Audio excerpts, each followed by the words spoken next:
જય સ્વામિનારાયણ. શ્રીજી મહારાજ, બાપા શ્રી અનંત અનાદિમુક્ત પરમ પૂજ્ય સદગુરુવર શ્રી નારાયણ મામા, અનાદિમુક્ત પરમ પૂજ્ય સદગુરુવર શ્રી લીલા માસીની દિવ્ય સભામાં બિરાજિત સર્વે મુક્તોને મારા કોટાન કોટી વંદન સત્કુ ભેદપૂર્વક જય સ્વામિનારાયણ. અત્યારે હવે આપણે સાગર લઈએ છીએ. એમાં આપણું ચોથું પ્રકરણ ચાલે છે, સેવાનું. એમાં મુદ્દો ઘણો લાંબો છે, એટલે આપણે ધીમે ધીમે આગળ વધીશું. અને બહુ ઝડપથી આગળ વધવા કરતા મને એમ લાગે કે ધીરે ધીરે આપણે બધા સમજતા બધું જો જઈએ તો વધારે સારું. કાંઈ વાંધો નહીં, આપણે હજી ક્યાં મહારાજ મેળવવામાં આપણે ઉતાવળ નથી કરતા, તો વાંચનમાં શું કામ ઉતાવળ, શાંતિથી જઈશું. તો હવે અહીંયા આમાં આપણે જે સેવાનું છે એમાં આપણે મારા ખ્યાલથી મને છે ખબર છે ત્યાં સુધી લગભગ અહીંયાથી આપણે વાંચવાનું થવાનું છે કે એમાં સદગુરુ પ્રેમાનંદ સ્વામીએ પણ લખ્યું છે, વાલા એ રસના ચાખણહાર, તે છાસે નવ પીવે રે લોલ. એનો અર્થ એમ છે, જે મહારાજના સ્વરૂપમાં મૂર્તિરૂપ રસબસ લીન રહી સુખ ભોગવવું, તે સુખ પાસે સન્મુખ રહી સુખ ભોગવવું તથા તેજનું સુખ ભોગવવું તે છાસ જેવું ફિક્કું લાગે છે. એમ અનાદિ મુક્તને મળતા સુખમાં અને પરમ એકાંતિક મુક્તને મળતા સુખમાં ફેર છે. એમાં અહીંયા આપણને એમ કે છે કે પરમ એકાંતિક મુક્તનું સુખ અને અનાદિ મુક્તનું સુખ જે છે એની કમ્પેરિઝન બતાડે છે મામા. કે પ્રેમાનંદ સ્વામી એવું ગાયું શું કામ કે વાલા એ રસના ચાખણહાર, છાસે નવ પીવેરેલો. એટલે અને એક જગ્યાએ સરિતામાં પણ મામાએ આપણને એક એક્ઝામ્પલ દ્વારા સમજાવ્યું છે કે આપણે દરિયા કિનારે ઊભા હોઈએ અથવા તો ત્યાં કોઈક બાકડો હોય ત્યાં બેઠા હોઈએ અને દરિયા ઉપરથી ઠંડો ઠંડો પવન આવતો હોય અને એ ઠંડકનો અનુભવ આપણને થાય જ છે, નથી થતો એવું નથી. પણ આપણે જે કોઈ સારો તરવૈયો હોય અને દરિયાના પાણીમાં ડૂબકી મારી અને એને જે દરિયાના પાણીની ઠંડકનો અનુભવ થાય અને એને જે સુખ આવે, એ સ્વાભાવિક છે કે સામે બેઠો હોય, દરિયા કિનારે બેઠો હોય, એને એ સુખનો અનુભવ ઓછો જ હોય, સ્વાભાવિક છે. એટલે કારણ કે ખાલી એના ઉપરથી પવનની લહેરખી આવી અને એનો અનુભવ થવો અને વરસાદનું દરિયાના પાણીની ઠંડકનો અનુભવ થવો, એ બેમાં તો ઘણો ફરક હોય જ ને, એ સ્વાભાવિક છે. એટલે કેટલું બધું અંતર છે, તો કે આટલું બધું અંતર છે. કે કેટલું, તો કે ઉપરથી ઠંડકનો અનુભવ થવો અને દરિયામાં ડૂબકી મારીને અંદર એ પાણીનો અનુભવ કરવો, એટલો બધો ફરક છે. હવે માટે અનાદિમુક્તની સમજણ વાળા ભક્તને મહારાજ તથા મુક્ત સીધો જ મૂર્તિમાં પ્રવેશ કરાવે છે. હવે જયારે કોઈ પણ પાત્ર બને, જયારે કોઈ પણ પાત્રતા હોય, અને અત્યારે આપણને બધાને સમજ છે કે અનાદિમુક્ત એટલે શું, તો કે મૂર્તિમાં રહીને મૂર્તિનું સુખ ભોગવવું, એ આપણને સમજ છે કે આપણને મહારાજમાં લીન થઈ જવું છે અને આપણો જે ચૈતન્ય છે એને સાકાર સ્વરૂપ ભાગવતીતાનું આપણે પ્રાપ્ત કરવું છે. ઈ આપણી જે વાત છે, આપણને સમજણ છે. તો ઈ સમજણ જો આપણી હોય અને સન્મુખ ભાવની સમજણ ન હોય, તો પછી કઈ એમ કે ભાઈ તમને આ દેખાડું પછી ઓલું અંતિમ બતાડું, એવું ભગવાન નથી કરતા. તો કારણ કે શું છે કે પરમ એકાંતિક મુક્તનું સુખ બી એ પણ સુખ છે ને, કારણ કે એમાં પણ આપણો જે ચૈતન્ય છે એ તો ભાગવતી તનુને પામે જ છે. એ તો દિવ્ય દેહ પામે છે, ભગવાન જેવો આકાર થઈ જાય છે, પણ ખાલી સન્મુખ ભાવમાં એટલો ફરક છે. એટલે તો કે જો જેની સમજણ એવી હોય કે અનાદિમુક્તની સ્થિતિને પ્રાપ્ત કરીને મારે તો મહારાજની મૂર્તિમાં લીન થઈ જવું છે અને ઈ જે સુખ છે એ વાત સત્ય છે અને મારે તો ઈ જોઈએ છે, તો પછી એને પરમ એકાંતિક મુક્તનું સુખ ભગવાન બતાડતા નથી અને સીધું એને અનાદિમુક્તને સુખ જ સીધું ભોગવાવે છે. એવું મામા એમ કે છે કે અનાદિમુક્તની સમજણ વાળા ભક્તને મહારાજ તથા મુક્ત સીધો જ મૂર્તિમાં પ્રવેશ કરાવે છે, કારણ કે એને સન્મુખ ભાવનું એને જ્ઞાન નથી. એટલે જ્ઞાન છે, અત્યારે આપણને પરમ એકાંતિક મુક્ત વિશે ખબર નથી એવું નથી, આપણને પરમ એકાંતિક મુક્તનું સુખ શું છે એ આપણને ખબર જ છે. એટલે એ પણ આપણે શું પ્રાપ્તિ કરવી છે અને આપણે શેના માટે અત્યારે મંડ્યા છીએ, તો કે આપણે પ્રતિલોમ ધ્યાન કરીને આપણી જાત જે છે, આપણો જે ચૈતન્ય છે, એને શ્રીજી મહારાજમાં લીન કરી દેવો છે. ઈ આપણું એક લક્ષ્ય છે. આપણને રોમે રોમનું જે સુખ છે, ઈ જે રોમે રોમનું સુખ છે, ઈ આપણે ભોગવવું છે. એટલે પછી જો ઈ આપણી સમજણ હોય તો ભગવાન આપણને ઈ સીધું અનાદિમુક્તની સ્થિતિ કરાવડાવે છે. પછી કે ચૈતન્યને આપણે પછી પરમ એકાંતિક નું સુખ પેલા કરાવડાવે એવું નથી. પછી મામા શું કે છે કે સીધો મૂર્તિમાં પ્રવેશ કરાવે છે. પછી તે ચૈતન્ય નિરાકાર મટીને મહારાજ જેવો જ દિવ્ય સાકાર થઈ ભાગવતી તનુ દ્વારા મૂર્તિમાં રસબસ લીન રહી રોમે રોમનું નિત્ય નવીન અદ્વિતીય સુખ ભોગવતો થઈ જાય છે. એટલે હવે જયારે અનાદિમુક્તની સ્થિતિ થાય ત્યારે એની સ્થિતિ કેવી હોય એવું મામા અહીંયા આપણને સમજાવવાનો પ્રયત્ન કરે છે કે શું હોય તો કે એનો જે ચૈતન્ય છે એ દિવ્ય સાકાર થઈ જાય. પરમ એકાંતિક મુક્ત જે છે એનો જે ચૈતન્ય છે એ દિવ્ય સાકાર મહારાજ જેવો જ ભાગવતી તનુને પ્રાપ્ત કરે છે. પણ એ ભાગવતી તનુને પ્રાપ્ત કર્યા પછી એને કેવું છે તો કે દરિયાને કિનારે બેઠો છે અને દરિયાને કિનારો ઉપરથી જે પવનની લહેરખી આવે છે ને એનું એને સુખ છે. પણ જે ડૂબકી મારે અને એને એના રોમે રોમ ને જે પાણીનો આખા શરીરને અનુભવ થાય એવો અનુભવ પરમ એકાંતિક મુક્તને થતો નથી. એટલે અનાદિ મુક્તને જે રસબસ લીન રહી, રસબસ મહારાજની મૂર્તિમાં રસબસ લીન રહી રોમે રોમનું નિત્ય નવીન ક્ષણે ક્ષણે નવીન નવીન નવીન નવીન સુખ પાછું કેવું છે કેમ કે છે કે પંચ વિષયનું જે સુખ છે એટલે શબ્દ સ્પર્શ રૂપ રસ અને ગંધ જેમાં આપણને અત્યારે આપણું આખા અનંત જન્મોથી આપણે એમાં રચ્યા પચ્યા રહીએ છીએ એમાં એવું એ દિવ્ય સુખ અને અદ્વિતીય એના જેવું બીજું સુખ છે જ નહીં. એવું સુખ અને નિત નવીન. કારણ કે શું છે કે જો આપણે અહીંયા આપણી મનોવૃત્તિ કેવી છે કે એકનું એક સુખ હોય ને તો આપણને એમાં કંટાળો આવે. કોઈ પણ જગ્યાએ કોઈ જગ્યા હોય, સ્વાદ હોય, દ્રશ્ય હોય, રોજના રોજ કપડા હોય, ગમે તે હોય, આ શબ્દ સ્પર્શ રૂપ રસ અને ગંધ એ જો એક સરખું હોય ને તો એમાં મોનોટોની આવી અને આપણને કંટાળો આવે ને આવે જ. કારણ કે એક સરખું રોજ એકનું એક કર્યા કરતા હોઈએ ને આપણે રોજ એકનું એક ખાઈએ પછી નથી મન થતું કે રોજ દાળ ભાત ખાઈએ છીએ આજે ચાલો કંઈક બીજું બનાવી. રોજ એકની એક જગ્યાએ દર્શન કરતા હોઈએ તો આપણને ભગવાનના રોજ એકના એક જ વસ્ત્ર હોય, વાઘા બદલે જ નહીં મહારાજની મૂર્તિના, તો આપણને નિત નવીન દર્શન લાગે ન લાગે. આપણે જો એકના એક જ કપડાં પહેરતા હોઈએ રોજે રોજ તો પછી ક્યારેક આપણને બીજા કપડાં પહેરવા કારણ કે ગમે તે આ બધી આ લોકની ભૌતિક વસ્તુઓ જે છે ને એ આપણને કંટાળો ઉત્પન્ન કરે છે. એકની એક વસ્તુ જયારે મહારાજનું સુખ કેવું છે ક્ષણે ક્ષણે નવીન એટલે બધાને ઇંતજારી જ રહે અત્યારે આવું છે હવે બીજી ક્ષણે નવું, બીજી ક્ષણે નવું, બીજી ક્ષણે સ્વાદે જુદો, બીજી ક્ષણે સ્પર્શે જુદો, બીજી ક્ષણે રૂપે જુદું, રસે જુદો, ક્ષણે ક્ષણે નિત નવીન છે ને એના જેવું બીજું એક પણ નથી. અદ્વિતીય સુખ ભોગવતો થઈ જાય છે. અને રોમે રોમનું પાછું એ કેવું કે આમ આપણે કલ્પનાની બહારની વસ્તુ છે અત્યારે તો કારણ કે આપણને ઈ અવસ્થાને આપણે ઈ શું કહેવાય કે પાત્રતા નથી આપણી એમાં એટલે અત્યારે આપણે ખાલી કલ્પનાનો વિષય છે કે મહારાજની મૂર્તિમાં લીન થઈ અને રોમે રોમનું સુખ ભોગવવું એ શું હશે અને ક્ષણે ક્ષણે નિત નવીન અને પાછા બધા પંચ વિષયનો અંદર રસ પણ આવતો હોય એટલે કેવું આમ જુદું કહેવાય ને એ બધું ભોગવતો થઈ જાય. એ 64 તસુ, 64 તસુ એટલે 5 ફૂટ અને 4 ઇંચ અને ઉપર થોડું 5 ઇંચ વધારે એટલી એની મૂર્તિ અને તથા કિશોર વયની. એવું કહેવાય છે કે મહારાજનું જે વ્યતિરેક સ્વરૂપ છે એ કે કિશોર વય છે. સોમચંદ બાપાનું એક જે કીર્તન છે એમાં સોમચંદ બાપા એક કડી બનાવી છે કિશોર વયની સુંદર મૂર્તિ બ્રહ્માનંદ વરસાવે. એટલે એ જે કિશોર વયની સુંદર મૂર્તિ છે એ બ્રહ્માનંદ વરસાવે છે. એટલે મહારાજ એમ કેતા હતા કે અરે મોટા મુક્તો આપણને એવું સમજાવે છે કે જે મહારાજની જે મૂર્તિ છે એ કિશોર વયની છે કે એમાં જરા એમ કે યંગ કહેવાય ને એ યંગ છે મહારાજની મૂર્તિ એટલે અને અતિ સુંદર છે. અને એ મૂર્તિમાંથી બધા પાંચે પાંચ જે છે આપણા વિષયો એનું ક્ષણે ક્ષણે આપણને જુદું જુદું સુખ આવે છે એવી એ મૂર્તિ છે. અને એ 64 તસુની આપણને એમ લાગે કે આપણી જે મૂર્તિ 5 ફૂટ 4 ઇંચની જે મહારાજની મૂર્તિ ત્યાં વ્યતિરેક સ્વરૂપ પણ એવું જ છે મહારાજનું. તો કે કિશોરવયની અતિ સુંદર લાગતી મૂર્તિમાં પ્રવેશ થયા પછી તે મૂર્તિ અનંત મહાસાગર જેવી અગાધ લાગે છે.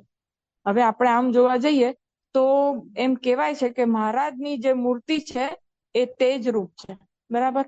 એમાં તેજ જે છે મહારાજનું એ તેજ રૂપે મૂર્તિ છે, ચૈતન્ય સ્વરૂપ જે છે, પણ એ ચૈતન્ય સ્વરૂપ હોવા છતાં પણ એ દિવ્ય સાકાર છે. એટલે હવે એ જે ચૈતન્ય એટલે જે પ્રકાશ છે એ પ્રકાશનો એક આકાર છે, અને ઈ આકાર એટલે અને પાછું જે એનું મહારાજનું જે અન્વય સ્વરૂપ છે એ તો અગાધ અને અગાધ જ હોય જ. એટલે જે 64 તસુની જે મૂર્તિ આપણને દેખાય છે એ એકદમ એમ કે સાગર જેવી મહાન લાગે. આમ આપણે જોઈએ જયારે આપણે અનાદિ મુક્તની સ્થિતિને પામીએ ત્યારે આપણો જે ચૈતન્ય છે એ 64 તસુનો જ થઈ જાય અને આપણને દિવ્ય સાકાર સ્વરૂપ આપણે ધારણ કરીએ. પણ એ 64 તસુનો જે આપણો દેહ એ આપણે અંદર જયારે મૂર્તિમાં પ્રવેશ કરીએ ત્યારે એકદમ સાગર જેવું અગાધ લાગે. અને એ એટલું બધું અગાધ છે કે આપણે એના એમ ભાઈ ને એ લોકો આપણને એવું સમજાવે છે કે એના એક અંગૂઠાના એક નખના એક આમ કેવાય ને કે એક અણુમાંથી પણ આપણે સુખ લેવાનું કહીએ ને તો એમાં કલ્પે કલ્પ વીતી જાય છે. એટલું એ ભગવાનના અંગૂઠાના નખના એક અણુમાંથી એટલું બધું સુખ છે, બોલો. કારણ કે નિત નવીન હોય, કંટાળો આવે નહીં તો આપણને નવું જોવાનું કે નવું જાણવાનું ક્યારે ઇંતજારી થાય કે એનાથી વિશેષ કંઈક એમ થાય ને, હા આ તો જોઈ લીધું, હવે આપણે આગળ જઈએ. પણ આ તો ઈ જોવામાંથી આપણે, કારણ કે નવું નવું સુખ એ એટલા અંગૂઠાના એક અણુ સરખામાંથી આપણને આવ્યા કરતું હોય, તો નવું જ આવતું હોય તો આગળ વધવાનું એમ કે એટલું એક એક મહારાજનું રોમે રોમ એટલું બધું અલૌકિક ને એટલું બધું દિવ્ય છે કે આપણને નિત નવીન આવે તો એક એક ઓલા અંગમાં કલ્પે કલ્પ આપણા વીતી જાય છે. એટલે એવું અગાધ છે, એવું અહીંયા મામા આપણને કે છે. અનંત અનાદિ મુક્તો નિરાવરણ રહી તે દિવ્ય સુખમાં કિલ્લોલ કરે છે એ લોકોને. હવે કોઈ બધા આપણને એમ થાય તો ઘણી વખત જયારે જે લોકોને આ વસ્તુનો ખ્યાલ નથી હોતો કે અનાદિ મુક્ત એટલે શું, તો ઘણા બધા એમ કે છે કે શું કોઈ કોઠી છે તો એમાં બધા સમાઈ જાય. આપણે સરિતામાં મામા એક જગ્યાએ કીધું છે કે અરે ભાઈ કે આ કઈ ભૌતિક વસ્તુ થોડી છે કે એક આ ટેબલ હોય અથવા તો એક પવાલી હોય તો એની અંદર બીજી પવાલી નાખવી હોય તો એ મોટી નાની હોય તો ન સમાય. પણ આમાં તો એવું ક્યાં કઈ છે જ, આ તો ચૈતન્ય સ્વરૂપ જે બધા હોય. તો કે પછી મામા આપણને સમજાવે બી છે કે અહીંયા વાતાવરણની અંદર ઇલેક્ટ્રોમેગ્નેટિક લાઇટ હોય કે બીજા બધા વેવ્સ હોય, એ બધા એકબીજામાં મર્જ થઈને રહે છે અને આપણે એને છૂટા પાડવા હોય તો આપણે એને પાડી પણ શકીએ છીએ. એવી રીતે એમ કે એ બધા અનંત અનાદિ મહામુક્તો હોય, એ મૂર્તિમાં લીન રહેલા હોય, છતાંય બધાની નિરાવરણ દ્રષ્ટિ છે અને એમાં બધા એ દિવ્ય સુખમાં કિલ્લોલ કરે છે. કોઈને કોઈ અડચણ કરતું નથી, કોઈને કોઈ એમ નથી થતું કે આગો ખસ, મને અહીંયા મારે મૂર્તિનું સુખ લેવું છે અને તું મને નડતર રૂપ થાય છે, એવું નથી હોતું. તે મૂર્તિનો કે મૂર્તિના સુખનો, પ્રતાપનો, પ્રકાશનો, જ્ઞાનનો, સામર્થ્યનો, ગુણનો કોઈ પાર પામી શકતા નથી. એ જ પ્રભુની દિવ્યતા છે. આટલું બધું જે મારે જો પાર પામી જાય તો અપાર કઈ રીતે કહેવાય? મહારાજનો એક ગુણ છે ને કે મહારાજ અપાર છે. જો એમ પામી ગયા કે ઓહો મહારાજનું સુખ આટલું છે મને ખબર પડી ગઈ, તો આપણે પાર પામી ગયા. પાર પામી ગયા તો મહારાજનો જે અપારપણાનો ગુણ છે ઈ નો રહ્યો. એટલે કોઈ દિવસ કોઈ મુક્ત એને પાર પામી જ નથી શકતું. એટલે અને કે મહારાજનો જે પ્રતાપ છે, એ મહારાજનું જે સુખ છે એનો કોઈ પાર ન પામી શકે. મહારાજનો પ્રતાપ છે એનો કોઈ પાર ન પામી શકે. મહારાજનો જે પ્રકાશ, જે અન્વય સ્વરૂપ છે મહારાજનું, એનો કોઈ પાર પામી ન શકે. એનું જ્ઞાન એટલું અગાધ છે. હવે આપણે આ સાગર આપણે 3 ભાગ વાંચીએ. મામા જે સરિતા આપી છે આપણને એ વાંચીએ, અને છતાં પણ આપણને મામા ભાઈને મામા એમ કેતા અમે આમ ચપટી બતાડીને કે મેં તને આટલું આપ્યું છે, હજી તો આટલું આપ્યું છે, એટલે ઈ કેટલું અગાધ. આપણને એમ થાય કે હવે સમજવાનું બાકી શું હશે? મૂર્તિમાં રહીને મૂર્તિનું સુખ ભોગવવું, એમાં બીજું હવે શું બાકી? છેલ્લામાં છેલ્લું આપણને ખબર પડી ગઈ. પણ છતાંય જો મામા જેવા મુક્ત એમ કેતા હોય કે આટલું ઝીણું કમસ્તું છે, તો એનો અર્થ જ કે જ્ઞાન એ અપાર જ હોય ને, કે જે જ્ઞાન નો પાર ન પામી શકાય ક્યારે. એટલે સામર્થ્યનું, એ મહારાજનું સામર્થ્ય કેવું છે, એમાં કેટલાય અનંત કલ્યાણકારી ગુણો છે. એ કોઈ મુક્ત જયારે કે અનાદિ મુક્તની સ્થિતિને પામી ગયા હોય, અને બાપા એમ કે છે કે અનાદિ મુક્ત તો એવા છે કે મહારાજ જાણે એટલું ઈ જાણે. મહારાજનું જે મહારાજ કરી શકે એટલું ઈ કરી શકે. હવે અનાદિ મુક્ત જે હોય એ મહારાજ જાણે એટલું જાણી શકતા હોય, મહારાજ કરે એટલું કરી શકતા હોય, છતાં પણ એ લોકોને એમ લાગે છે કે આ અપાર અપાર અપાર છે. તો એનો અર્થ શું થયો કે મહારાજ જાણી શકે એટલું ઈ જાણે, મહારાજ કરી શકે એટલું ઈ કરી શકવા છતાં પણ એ લોકો મહારાજ જેટલું નથી થયા એમ થયું ને એનો અર્થ કે અનાદિ મુક્ત પણ મહારાજના સુખનો પાર નથી પામી શકતા. એટલે એમ કે છે કે એ જ પ્રભુની દિવ્યતા છે. હવે મહારાજની જે દિવ્યતા છે એ આ જ છે કે કોઈ એનું પાર જ નથી પામી શકતા. અને એ આમ દેખાય 64 ટસુની સુંદર મજાની કિશોર વયની મૂર્તિ, પણ અંદર જયારે આપણે અનાદિ મુક્ત ની સ્થિતિને આપણે પ્રાપ્ત કરીએ અને આપણો જયારે મૂર્તિની અંદર પ્રવેશ થાય ત્યારે એમ કે છે કે મહાસાગર જેવી એ મૂર્તિ લાગે. અને મહાસાગર જેવી મૂર્તિ લાગે ને એ પછી સળંગ મૂર્તિનું સુખ ભોગવવાનું એ તો બહુ પછીની વાત છે. પણ મહારાજના એક એક રોમના એક એક અંગના સુખ ભોગવવામાં કલ્પે કલ્પ વીતી જાય અને છતાં પણ એનો પાર ન પામે. કારણ કે એટલે એક ધારો કે અંગૂઠાના નખના એક અણુમાં પણ આપણે કલ્પે કલ્પ વીતતા હોય તો આખી મૂર્તિનો ક્યાંથી પાર જ ન આવે ને. એટલે ઈ અપાર અપાર અપાર એ રીતે અપાર અપાર છે. પછી મામા શું કે છે અહીંયા કે એ મૂર્તિમાં મુક્ત પોતે મૂર્તિ રૂપ દિવ્ય સાકાર હોવાથી, રોમે રોમનું જ્ઞાન એને જણાતું હોવાથી, જીવ સત્તાએ મૂર્તિમાં રહી અને તે દિવ્ય સુંદર મૂર્તિના દર્શન કરે છે. જીવ સત્તાએ રહીને, એટલે કે જીવ જેનું છે એની સત્તા કેવી હોય કે તો જીવ સત્તાએ અનાદિ મુક્ત જે છે દિવ્ય સાકાર સ્વરૂપ ધારણ કરે છે. મહારાજ જેવું જ ભાગવતી તનુ એને પ્રાપ્ત થાય છે, મૂર્તિરૂપ થઈ જાય છે. અને રોમે રોમનું, કારણ કે મહારાજ જેવું મહારાજની મૂર્તિમાં લીન થઈ ગયા. લીન થઈ ગયા એટલે કોઈ એક જ ભાગમાં લીન થઈ ગયા હોય? મહારાજ નું કોઈ કે ભાઈ ચાલો હૃદયમાં જ લીન થઈ ગયા, હાથમાં લીન ન થયા, એવું તો ન હોય ને. જયારે અને મહારાજ પોતે પોતા જેવું એને સ્વરૂપ આપે છે. આમ જોવા જઈએ તો કેવું કહેવાય ને કે મહારાજનો એક સંકલ્પ કે બધા મને પામો, એટલે કેટલી ઉદારતા કહેવાય. આપણે ધારો કે કોકને કોક વસ્તુ આપી હોય ને તો એક અમુક વસ્તુ તો આપણે માટે રાખી જ મૂકીએ. આપણે કઈ બધું ના, ધારો કે કોકને આપણે આપીએ તો હા બધું કઈ આ બધું તારું, હા ઘરમાં જે છે બધું વાપર. પણ એકાદ જગ્યા એવી હોય, એકાદ કબાટ એવો હોય કે એકાદ વસ્તુ એવી હોય કે આપણે ન આપીએ એને. મહારાજ કેવું કરે, પોતાનું રૂપે આપી દીધું, પોતાનું સ્વરૂપ પણ પોતાના ભક્તને આમ આપીને અનાદિ મુક્ત સ્થિતિ પમાડી દીધી. કેટલી વિશેષતા કહેવાય, કેટલું કહેવાય. હું જેવો એવો તું મારો ભક્ત તું થા. જેવો હું છું, મારામાં જેવું સુખ રહેલું છે એવું હું તને પ્રદાન કરું છું કે હે મારા ભક્ત, તેમ તું મને ભજો, હું તને મારા જેવું જ રૂપ પ્રદાન કરું છું. મારા જેવા ગુણ, મારા જેવું બધું, મારા જેવું એકે એક વસ્તુ આપી દે છે પોતાની. બોલો હવે એવું આપણે ના આપી શકીએ. એટલે પણ ભગવાન જયારે છે બધું દિવ્ય સાકાર કરી મૂકે છે પેલાને, અને રોમે રોમનું એને જ્ઞાન પણ આપે છે કે જો હું આવો સુખમય છું, મારામાં કેટલું બધું સુખ છે, હું તને આપું છું. મારું જે કાંઈ પણ છે એ બધું તારું છે. ઈ જયારે આપણે બધા હથિયાર હેઠા મૂકી અને આપણે કહીએ કે હે મહારાજ તું મારો ને હું તારો, મારું કઈ અહીંયા છે નહીં, એટલી એમ કરીને ઈ જે પાત્રતા આવે ને ત્યારે આ ભગવાન પણ પોતાનું સર્વસ્વ આપણને આપી દે છે. પોતાનું જેટલું સુખ છે એ આપણને એ ભોગવવા માટે આપે છે. એટલે કે છે દિવ્ય સાકાર હોવાથી, રોમે રોમનું જ્ઞાન એને જણાતું હોવાથી, જીવ સત્તા એ મૂર્તિમાં રહી અને તે દિવ્ય સુંદર મૂર્તિના દર્શન કરે છે. અને છતાં એ પાર પામતા નથી. અનાદિ મુક્તની સ્થિતિ એને સુંદર જે મૂર્તિ છે એના એ રોમે રોમના દર્શન કરે છે. અનંત અનાદિ મુક્તો તે સ્વરૂપમાં નખ શિખ રસબસ લીન રહી સુખ ભોગવે છે. હવે મામા હમણાં આગળ જ બોલી ગયા ને કે કોઈ કોઈને નડતું જ નથી, કારણ કે બધાને એમ જ લાગે છે કે હું આ મૂર્તિમાં સમાઈ ગયો.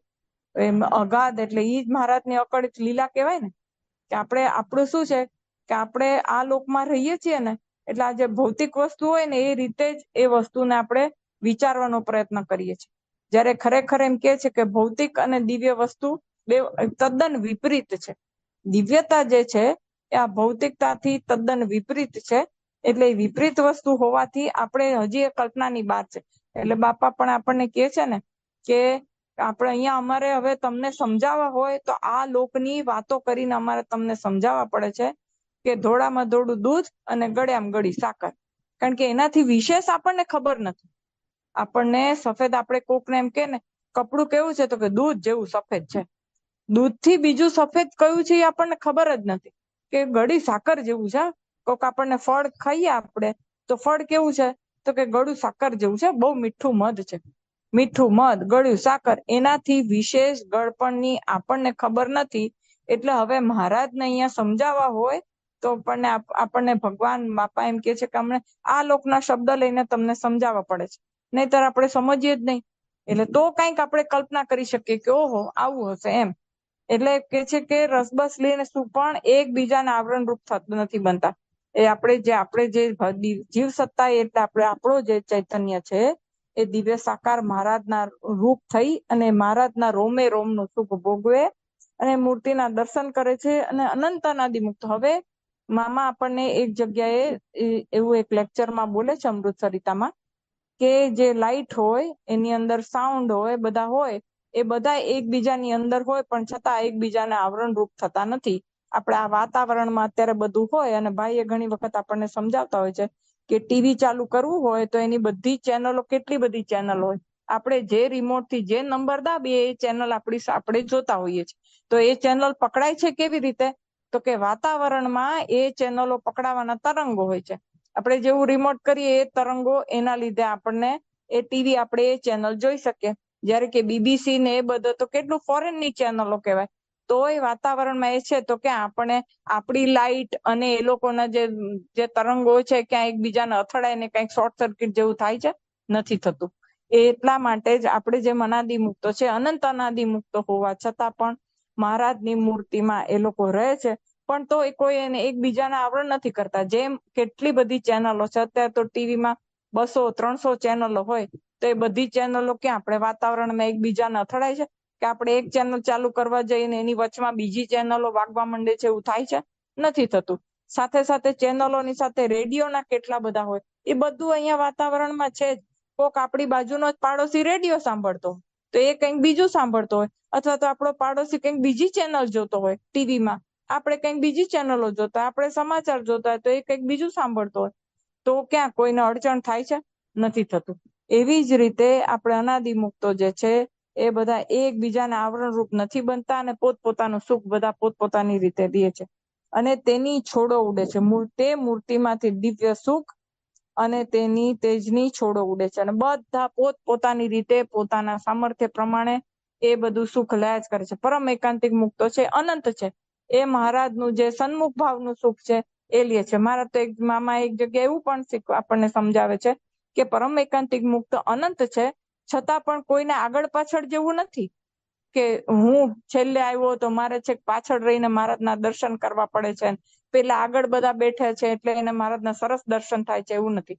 દરેકને પોતાનું મહારાજનું આગવું સ્વરૂપ છે, અને દરેકને પોતા માટે મહારાજ પોતાની સન્મુખ ભાવમાં જ છે એવો જ ભાવ હોય છે, અને એવી રીતનું જ સુખ આવે છે. એમાં કોઈ એકબીજાને નડતરરૂપ થતું નથી, અને કોઈ એકબીજાને પાછું શું છે, તે પડે પડે નિત નવીન સુખ છૂટે છે.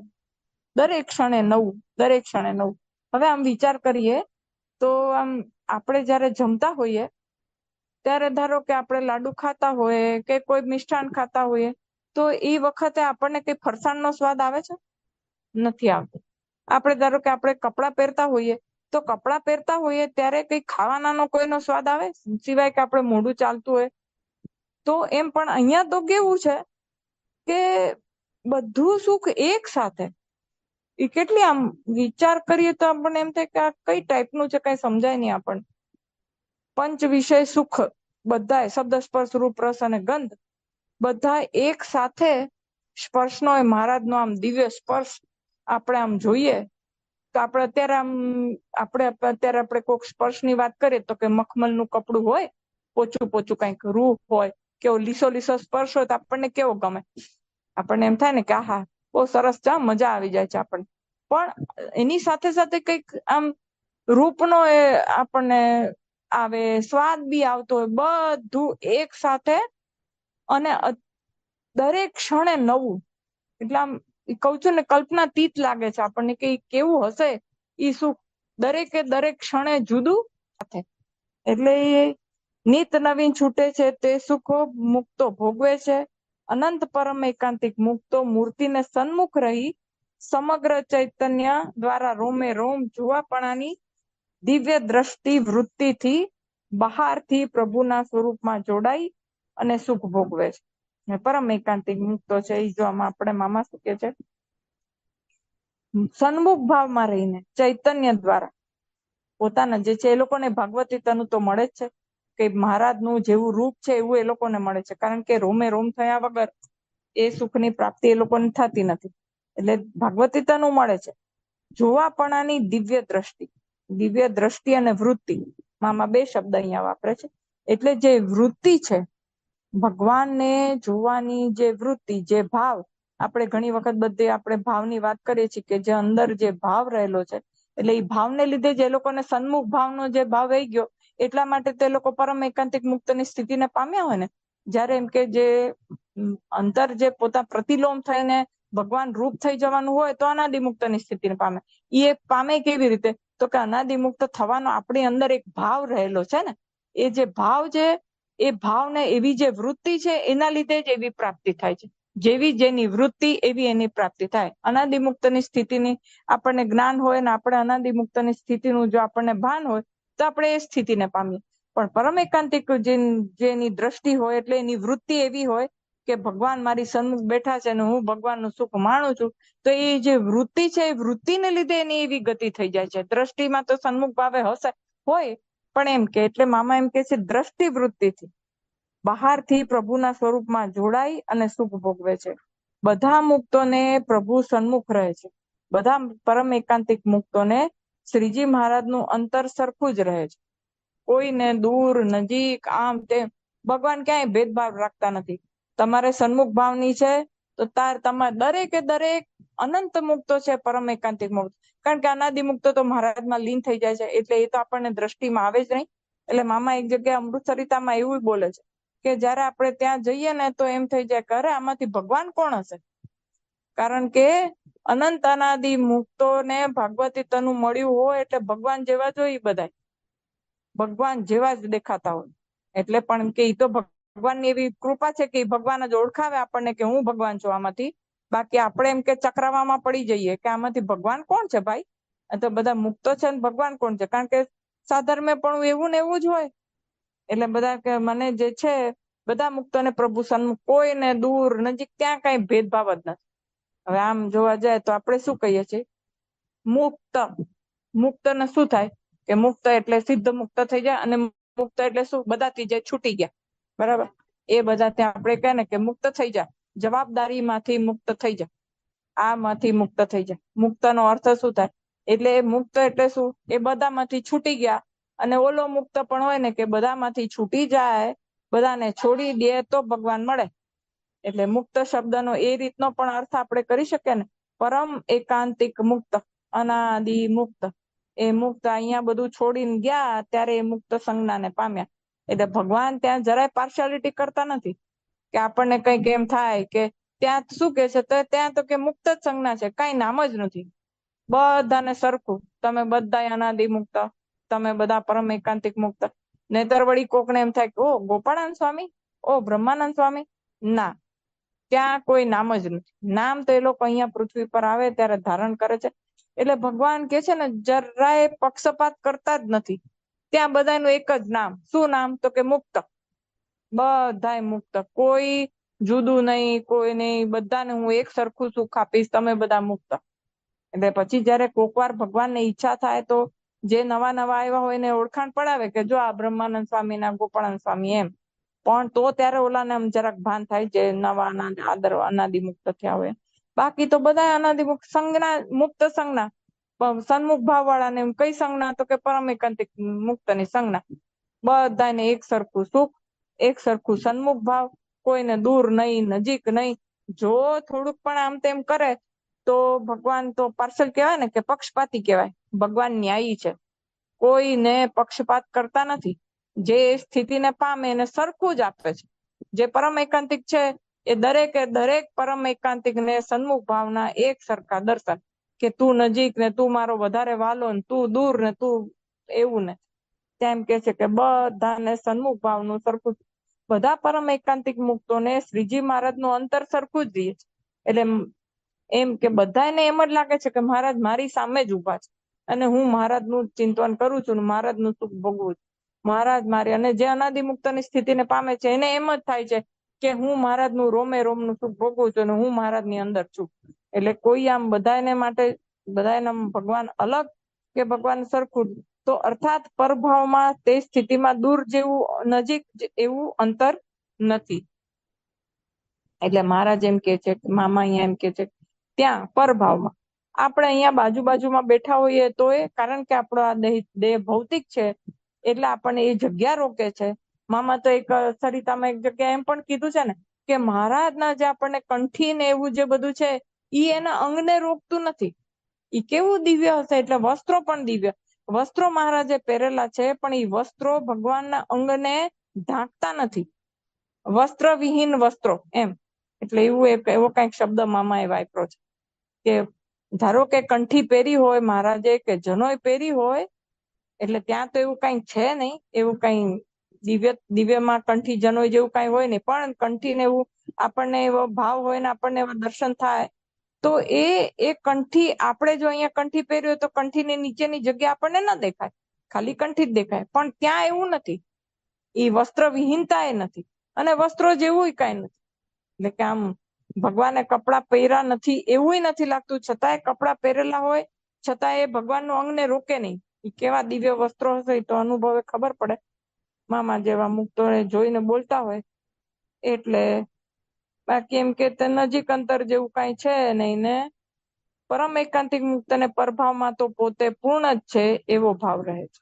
કારણ કે એ સુખ જ એટલું બધું સખત હોય, એટલી બધી પોતે મહેનત કરીને કે એકાંતિક થવું તો કે કેટલાય જન્મ થઈ જાય કે જેને ભગવાન સિવાય બીજી કોઈ ઈચ્છા જ ન હોય.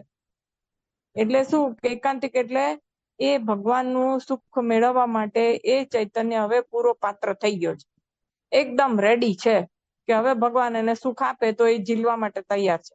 એનો આત્મા એટલો પ્રબળ બની ગયો છે કે શ્રીજી મહારાજનું જે સુખ છે એ સુખ એ ચૈતન્ય એ ઝીલી શકશે, એટલે એકાંતિક મુક્ત. હવે ત્યાં તો પરમ એકાંતિક ને અનાદિ સિવાય બીજા કોઈ તો એન્ટ્રી છે જ નહીં. એટલે મામા શું કે છે કે અહીંયા પણ જે પરમ એકાંતિક મુક્ત છે એને અહીંયા જ્ઞાન શું, તો અહીંયા જ્ઞાન છે કે હું સામું બેઠો છું, હું ને મારો ઠકોર, બીજું સર્વે જગત સર્વે કાણું, ઠાકોર બેઠા પારણે હું દોરી તાણું. એટલે સન્મુખ ભાવની વાત થઈ કે મહારાજ બેઠા ને એનો બીજો અર્થ આપણે કરીએ તો ઈ પારણીયો એટલે આપણો ચૈતન્ય, એની અંદર આપણે મહારાજને બિરાજમાન કર્યા છે અને નજીક દૂર જઈને આપણે મૂર્તિને એવી રીતે જોઈએ છીએ ને આપણા દૂર લઈ જઈએ, થોડીક સન્મુખ ભાવમાં પેલા મૂર્તિ જોઈએ ને પાછું ધીરે ધીરે આપણા ચૈતન્યમાં લાવીએ અને આપણા ચૈતન્યમાં એને બિરાજિત કરીએ એટલે નજીક આવે. આપણે દોરી એવી રીતે દૂર નજીક આપણે તાણીને આપણે મૂર્તિનું દર્શન કરીએ. પણ પેલા ભાવમાં સ્થૂળ ભાવમાં જોઈએ તો કે પરમ એકાંતિક મુક્ત ને એને, કારણ કે એ પણ એટલું બધું સુખ છે, કઈ ભાગવતી તનું પામ્યા હોય તો કઈ જેમ તેમ તો હોય ને. મામા એક જગ્યાએ બોલી ગયા છે સરિતામાં જ કે પરમ એકાંતિક મુક્ત તો કઈ જેમ તેમ હોય, કેટલો બધો આ પૃથ્વી પર પધારે તો કેટલો બધો પ્રભાવ એનો, કારણ કે ભાગવતી તનું પામી ચૂકેલા હોય. એટલે મહારાજ જેટલું સામર્થ્ય હોય એનામાં એટલે કઈ એમનામ તો હોય નહીં, પણ એને ખાલી એટલું જ છે કારણ કે એટલું બધું સુખ હોય તો એને પછી એમ જ લાગે ને કે આનાથી વિશેષ કઈ નથી. જ્યાં સુધી એને ઓળખાણ ન થાય ત્યાં સુધી તો એને એમ જ લાગે. આપણે જ્યાં સુધી લાડુ સિવાય પછી બીજી પૂરણપોળી કે એવું કઈ ખાધું ના હોય ત્યાં સુધી આપણને એમ જ લાગે લાડુ થી બીજું શું હોવાનું છે, શું હોવાનું છે. લાડુ એટલે લાડુ સિવાય બીજું કઈ જ નહીં. પણ જયારે આપણને કોક આપે પૂરણપોળી ત્યારે ખબર પડે ને, પેલા તો પૂરણપોળીનું જ્ઞાન કરે ત્યારે, પણ આને તો જાણવું નથી ને. લાડુ એટલે લાડુ, મારે જોવું નથી, જાણવું નથી, કઈ નથી કરવું. એટલે મામા અહીંયા એમ કે છે કે અનાદિ મુક્તની સ્થિતિ કરતા, પરંતુ તેની સ્થિતિ અનાદિ મુક્તની સ્થિતિ કરતા ગૌણ છે અને તે પૂર્ણ સ્થિતિ નથી. કારણ કે સન્મુખ ભાવમાં હું છું ને મહારાજ છે એવું જે હું પણ થોડુંક પણ રહે છે ને, એટલે ત્યાં એમ કે પૂર્ણતયા દાસત્વ ભક્તિ નથી આવતી. એને જે કહેવાય ને કે સમગ્રપણે પોતાનું અસ્તિત્વ લીન કરી નાખવું, એ સમગ્રપણે પોતાનું અસ્તિત્વ લીન નથી થઈ જતું, કારણ કે હું પણ ઉડીએ છે અંદર થોડુંક. કારણ કે એ કઈ આપણા જેવો આ લૌકિક અહંકાર ના હોય, એ દિવ્ય અહંકાર હોય. કારણ કે જો લૌકિક અહંકાર હોય તો એ પાત્રતા આવે જ નહીં ને. એટલે જે છે આ દેહ નથી ને એ બધું તો એ લોકોને હોય, આત્મનિષ્ઠા દ્રઢ હોય, બધું હોય, પણ એમ કે હું મહારાજ મને સુખ આપે છે અને હું સુખ ભોગવું છું એવો જે એટલો પણ જે ભાવ છે એના લીધે પૂર્ણ સ્થિતિ નથી પામતા. અનાદિમુક્તની જે સ્થિતિ છે એ જ પૂર્ણ સ્થિતિ છે, એવું મામા અહીંયા આપણને કહે છે. હવે એના પછી કે છે, તેવા મુક્તને પણ પૂર્ણ અનાદિ મુક્તની સ્થિતિ પ્રાપ્ત કરવા માટે મનુષ્ય દેહ ધરવો પડે છે. પરમ એકાંતિક મુક્તને પણ, કારણ કે એ પણ છેલ્લે ભગવાન તો દયાળુ છે જ ને, એટલે એને છેલ્લે પાછું એ મુક્ત, એ જે અનાદિ મુક્તની સ્થિતિ છે એની પ્રાપ્તિ તો મહારાજ એને કરાવશે જ. એટલે પછી પણ કે ત્યાંથી સિદ્ધિ નથી કરાવતા, કારણ કે ત્યાં તો એ સુખ ભોગવે જ, તો પછી એનાથી આગળનું વિચારે જ કેવી રીતે. એટલે શું કરે તો કે એને પૃથ્વી પર મોકલે, અને પૃથ્વી પર મોકલીને એને મનુષ્ય જીવન આપે. એટલે 100 વાતની એક વાત આપણે વિચારવાનું કે આ મનુષ્ય જન્મ આપણને મળ્યો છે, આમાં જ બધું થઈ શકે એવું છે. જે કાંઈ પણ કરવું હોય, હવે જ્યારથી આપણે ચેતીએ તો ઠીક છે, તો ભગવાન આપવા તો બેઠા જ છે. એની કૃપા તો સદાય કઈ વાતાવરણમાં છે જ. મોટા મુક્તો પોતાના આશીર્વચનો આપીને ગયા છે, એ વાતાવરણમાં છે. હવે આપણે એ જે એનું જે ટ્યુનિંગ છે, જે આશીર્વાદ છે, એ આશીર્વાદ સાથે આપણી એકતા થાય તો આપણને કૃપા વર્ષા તો આપણને મળે જ, તરત જ મળે. પણ આપણે એટલું એ જે આશીર્વચનો એ લોકો વાતાવરણમાં મૂકીને ગયા છે એને લાયક તો થવું પડે કે નહીં. તો હવે એને લાયક થવા માટે શું કરવાનું? તો બધા આ બધું જે આપણે અત્યારે આખો વખત જે કરીએ છીએ, કથા વાર્તા શું કરીએ છીએ કે આપણે આજ્ઞા પાડવી, ઉપાસના કરવી, ધ્યાન ભજન કરવું, વખંડ મહારાજની સ્મૃતિ કરવી, એ જે બધું કર્યા કરવાથી આપણે એને લાયક થઈએ છીએ. અને જે આપણને કૃપા વર્ષા છે એનું આપણા ચૈતન્યને વિશે સ્પર્શ થાય, આપણા ચૈતન્યને વિશે સ્પર્શ થાય એટલે આપણો ચૈતન્ય નિર્મળ થાય, નિર્મળ થાય એટલે આપણે ભગવાન તરફ વધુ ને વધુ આગળ વધીએ, વધુ ને વધુ આગળ વધીએ. એટલે એની વધુ ને વધુ જેમ આગળ વધીએ એમ એની કૃપા વધારે આપણા ઉપર ઉતરે, એટલે વધારે આપણને એમના પ્રત્યે પ્રેમ થાય. એમના જે બધા ભગવાનના જે ગુણો છે આપણામાં વધારે ને વધારે આપણામાં આવે, વધારે ને વધારે આવે એટલે વધારે આગળ વધીએ. આ જે પ્રોસેસ છે આપણે ચાલુ જ રાખ્યા કરવો પડે સતત. તો પછી એમની જે કૃપા પ્રસાદ છે એના આપણે એના ભોગી થઈએ, અને એ જે કૃપા પ્રસાદ આપણને મળે એના લીધે આપણને એમની જે મૂર્તિનું સુખ જે આપવા માટે બેઠા છે એ બધું શેમાં થાય તો કે આ મનુષ્ય દેહમાં જ થાય. બીજો કોઈ ઉપાય નથી. તો આપણને આ મનુષ્ય દેહ મળી ગયો ભગવાનનો, આપણને ઓળખાણા ભગવાન આપણા અનાદિ મુક્તોના આવા વચનો આપણને મળ્યા. કેવી રીતે કરવું એ લોકો એનું પથદર્શન આપણને થઈ ગયું છે. હવે એ રસ્તે ચાલવાનું એટલીસ્ટ એ તો આપણે કરવું પડે. આપણને કોઈક મોઢામાં કોળિયો મૂકી આપે કે ચાલ તું હાથ પગે ના હલાવ, પણ ચાવવાની ક્રિયા તો આપણે કરવી પડે ને. એટલું બસ ભગવાન આપણા માટે એટલું જ રાખ્યું છે કે તું ખાલી બે સેકન્ડ મને સંભાળ ને ભાઈ, દરેક ક્રિયા પૂરી થાય. બાકી અને એક વિશ્વાસ રાખ. મામા સરિતામાં કહે છે ને કે આવા મોટા મુક્તો મને મળ્યા છે, આવા આશીર્વાદ એને આપ્યા છે, ધારો કે મારામાં કઈ કાચપ રહી જશે તો એ મને પૂરું કરી દેશે. પર અરે ભાઈ તું રસ્તે ચાલતો ખરા, આપણે તો ચાલવું નથી. બસ તમે મને તેડીને બધે ફરો ને લઈ જા, બધું તમે કરો, મારે કઈ નહીં કરવાનું. હવે ઈ બધું કરે છે, રસોઈ પકવાને આપે છે ને બધું કરે, મોઢામાં કોળે મૂકી દે. ભાઈ તું ચાવ એટલે તારે પાચન થાય તો તારું શરીર સુધરે. ના, મારું મોઢું તમે પકડીને હલાવો તો કઈક હું ચાવું. આપણે તો એવી બધી આર્ગ્યુમેન્ટ હોય છે ને એવી બધી શરતો હોય છે આપણી. પણ મામા અહીંયા એમ કે છે પણ આપણે આ વિચારવું રહ્યું કે પરમ એકાંતિક મુક્ત હોય અને ચૈતન્ય ભાગવતી તનું પામેલો હોય, દિવ્ય સ્વરૂપ ભગવાન જેવું, છતાં પણ એને જો અનાદિ મુક્ત થવું હોય તો અહીંયા મનુષ્ય દેહ ધારણ કરવો પડે છે. પણ ભગવાન કેવા દયાળુ હોય છે કે જો પરમ એકાંતિક મુક્તને જયારે પૃથ્વી પર મોકલે ને તો એને ઓલું જ્ઞાન કરવા માટે કોક તો જોઈએ ને, કારણ કે એ જ્ઞાન કરવા માટે પાછા અનાદિ મુક્તને પણ સાથે મોકલે.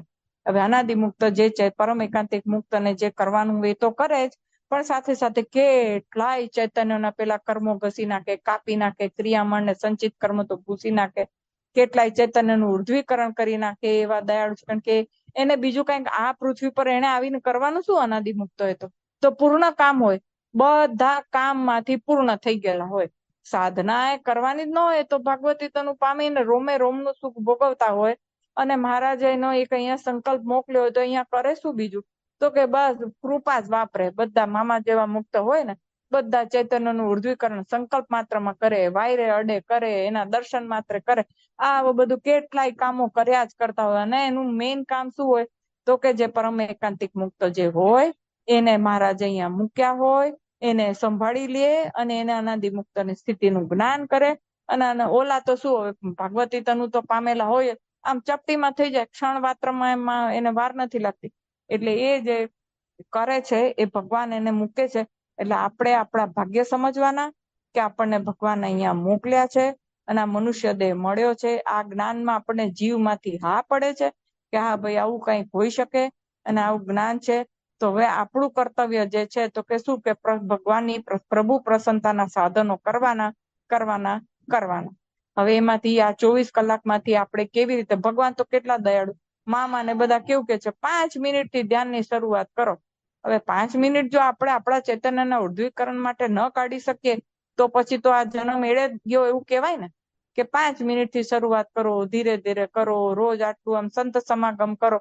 સંત સમાગમમાં શું કરવાનું તો કે પુસ્તક વાંચો, આમાં કરો, થોડું થોડું અંતરદ્રષ્ટિ કરો, કંઈક ને કંઈક તો કરવું પડે. હવે આપણે એક આ લોકની એક ડિગ્રી મેળવવા માટે થઈ અને આપણે આપણા બાળકોને 18-18, 20-20 વર્ષ સુધી ભણાવ જ કરીએ. હવે આપણે ખાલી એટલું વિચારવાનું કે આ લોકની એક ડિગ્રી ભૌતિક વસ્તુ એમાં તો આપણે તો આ તો એકદમ શ્રેષ્ઠમાં શ્રેષ્ઠ સર્વોપરી પ્રાપ્ત કરવું છે તો એટલા વર્ષ તો ભણીએ. જેમ સ્કૂલમાં આપણે 6 કલાક જતા, સવારના 9 થી 5 કે 10 થી 5, જે સમય હોય, કે સવારની સ્કૂલ હોય તો 7:30 થી 1.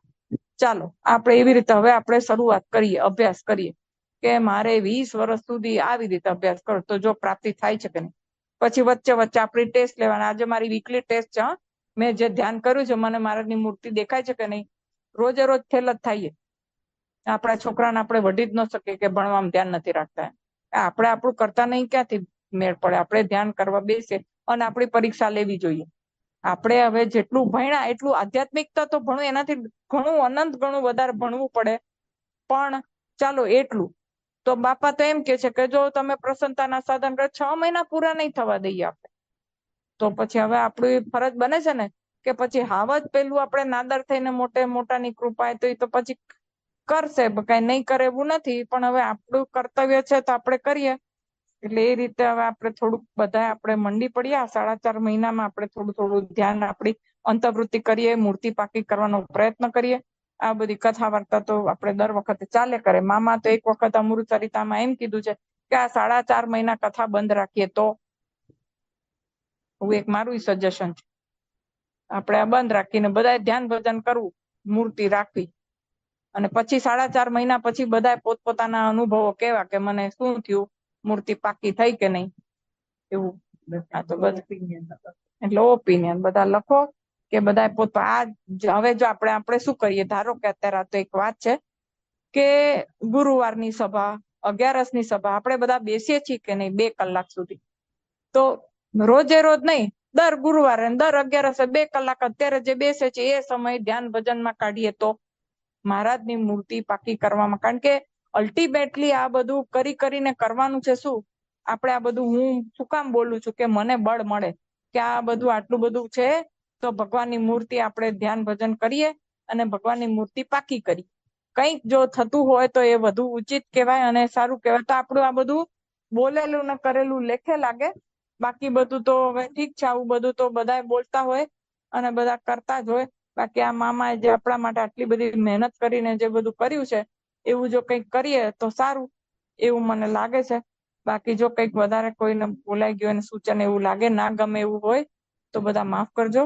સહજાનંદ સ્વામી મહારાજની જય, બાપા શ્રીની જય, સદગુરુ શ્રીની જય, સ્વામિનારાયણ ભગવાનની